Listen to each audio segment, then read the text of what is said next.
Hello বন্ধুরা, সবাই কেমন আছো? আশা করি সবাই ভালো আছো। গুড মর্নিং সবাইকে। তো দেখো বন্ধুরা, আজকে সকাল সকাল তোমাদের সামনে কি নিয়ে চলে এসেছি।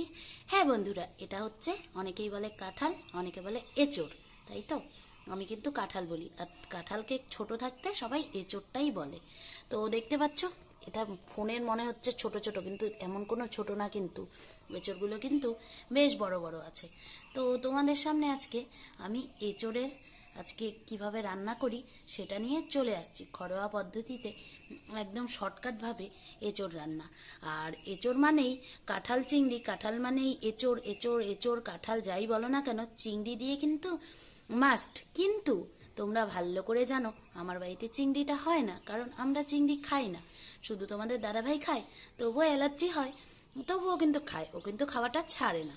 কিন্তু আমিও খাই না, মেয়েও খায় না, তাই আমার বাড়িতে চিংড়ি আমি রান্না করি না। তো যাই হোক, দেখতে পাচ্ছ এই যে আজকে এই এঁচোড়গুলো এখন কাটা হবে। আগে কেটে নিই, তারপরে তোমাদের সামনে আসছি, কিভাবে কি করব তোমাদের সামনে দেখাবো। তো দেখো, চলো আগে কাটা হোক তারপরে। আর তোমরা ভালো করে জানো আমি কিন্তু এঁচোড় কাটি না, তোমাদের দাদাভাই কিন্তু কেটে দেয়, কারণ আমি কোনোদিনই এঁচোড় কাটি না। তো যাই হোক, চলো তোমাদের দাদাভাই কেটে নিক, তারপরে আমি আসছি। ততক্ষণ তোমরা দেখতে থাকো। কাঁঠালটা কেটে দিয়ে গেছে, চলে গেছে কাজে। আর এই দেখো কাঁঠালগুলো কি সুন্দর করে কেটেছে। তো এখন আমি এখানে কড়াইটাকে বসিয়ে নেব। এই যে দেখো, গ্যাস জ্বালিয়ে দিয়েছি, কড়াই বসিয়ে নিয়ে এই কাঁঠালগুলোকে সেদ্ধ করতে বসিয়ে দেব। তো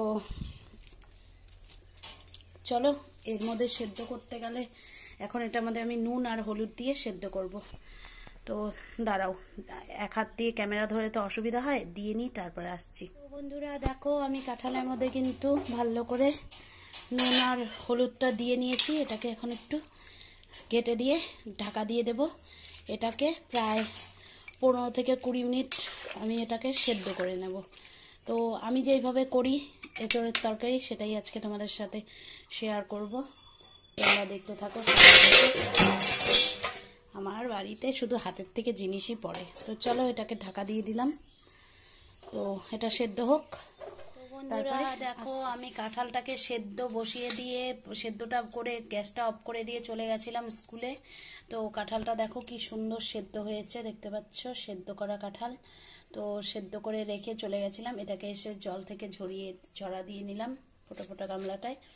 আর এখানে দেখো মশলার মধ্যে বেটে নিয়েছি আদা, রসুন, পেঁয়াজ, লঙ্কা, জিরা সব বেটে একসাথে পেস্ট করে নিয়েছি। সঙ্গে দিয়েছি হলুদ গুঁড়ো, এখানে একটু গুড় দিয়েছি। এটার মধ্যে স্বাদ মতো নুন দেওয়া হবে। আর ফোড়নের জন্য নিয়েছি শুকনো লঙ্কা, তেজপাতা। তো চলো, আমি এখন আগে গ্যাসটাকে জ্বালিয়ে দিই আর রান্নাটা বসিয়ে দিই। তো এই রান্নাটা পুরোপুরি সরষের তেলেই হবে। তো চলো, এখন আগে কড়াইটা গরম হোক, তারপরে। বন্ধুরা দেখো, এখানে আমি সরষের তেল দিয়ে নিয়েছি। আর তেল কিন্তু বেশ অনেকটাই দিয়েছি, কারণ কাঁঠাল রান্না করতে একটু তেলে ঝোলে না হলে কিন্তু খেতে ভালো লাগে না। তো যাই হোক, যেহেতু কাঁঠাল বলে কথা, কাঁঠালে একটু তেল তো লাগবেই, তাই না? এখন এটার মধ্যে আমি দিয়ে দেবো সাদা জিরা ফোড়ন। শুকনো লঙ্কাটাকে লাল লাল করে নিয়েছি, এটার মধ্যে আমি সাদা জিরাটা ফোড়নে দিয়ে দিলাম। এবার সাদা জিরাটা একটু লাল লাল লাল লাল হয়ে যাক, তারপরে দিয়ে দেব এই দেখো তেজপাতা, দেখতে পাচ্ছ, তেজপাতাগুলোকে দিয়ে দিলাম। তো তেজপাতাগুলো একটু ভাজা ভাজা হয়ে যাক, মানে ঠিক ফোড়নটা ভালো করে আসুক। এখন আমি এটার মধ্যে দেব, একটু অ্যাডজাস্ট করে নিও, অ্যাডজাস্ট ফ্যানের আওয়াজ হচ্ছে। এখানে দিয়ে দেব দুটো এলাচ, দুটো লং, দুটো এলাচের মুখগুলোকে একটু করে ফাটিয়ে নিয়েছি, কারণ এলাচ কিন্তু না হলে ফুটে চোখে মুখে আসবে, তাই না?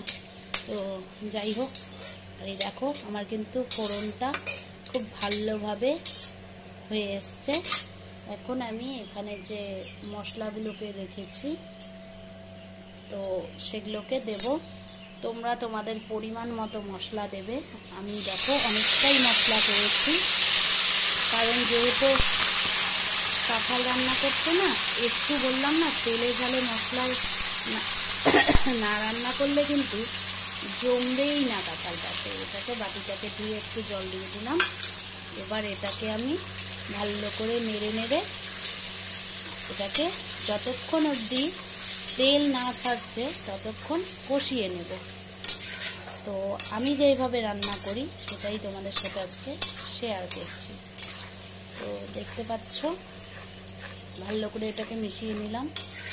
এবার এটাকে যতক্ষণ অবধি কষানো না হচ্ছে ততক্ষণ অবধি নেড়ে নেড়ে নেড়ে নেড়ে আগে এটাকে কষিয়ে নেব। তো চলো কষিয়ে নিয়ে তারপরে আমি মশলাটাকে ভালো করে ঘেটে ঘেটে ভেজে নিয়েছি। কিছুক্ষণ পর চলে আসলাম, আর দেখো মশলাটা দিয়ে কিন্তু খুব ভালোভাবে তেল ছেড়ে গেছে। মশলাটা কিন্তু প্রায় ভাজা ভাজা হয়ে এসছে। তো এখন আমি এটাকে ভালো করে লেগে ধরবে, তো ভালো করে নেড়ে ঘেটে নিচ্ছি। দেখো মশলাটা ভাজা হয়ে আসছে। এবার আমি এটার মধ্যে দিয়ে দেবো হচ্ছে সেদ্ধ করে রাখা কাঁঠালটা। এটাকে এটার মধ্যে দিয়ে দিলাম, দিয়ে ভালো করে এটাকে আরেকটু 2 থেকে 3 মিনিট ভেজে নেব। তো চলো ঘেটে ঘেটে 2 থেকে 3 মিনিট দেখো আমি এটাকে কাঁঠালগুলোকে দিয়ে তারপরে আমি ভালো করে নেড়ে ঘেটে আবার একটু 2 থেকে 3 মিনিট ভালো করে ভেজে নিলাম। তো দেখতেই পাচ্ছ এখন আমি এটার মধ্যে ঝোল দিয়ে দেবো। তোমরা তোমাদের পরিমাণ মতো ঝোল দেবে। আর একটা কথা, আমি কিন্তু কাঁঠালে আলু দিইনি, তোমরা চাইলে আলুটা ব্যবহার করতেই পারো, কারণ আলুটা মাস্ট সব তরকারির জন্য। তো আমি যেহেতু আমার বাড়িতে আলুটা আমি রান্না খুব কম করি, শুধু মেয়ের জন্য করি, আর তোমাদের দাদাভাই তো শোনে না, তাই তোমাদের দাদাভাই খায়, সেই জন্য আমি আলু খুব কম রান্না করি। যেটুকু করি সেটুকু মেয়ের জন্য করি। তো যাই হোক, এখানে কাঁঠালটায় আমি দেখো আমি আমার পরিমাণ মতো ঝোলটা দিয়ে দিয়েছি, দিয়ে এটাকে এবার ঢেকে দেব। তো এটা আরেকটু এখন ভালো করে 5 থেকে 7 মিনিট ফুটিয়ে নেব, যেহেতু কাঁঠালটা সেদ্ধ করা।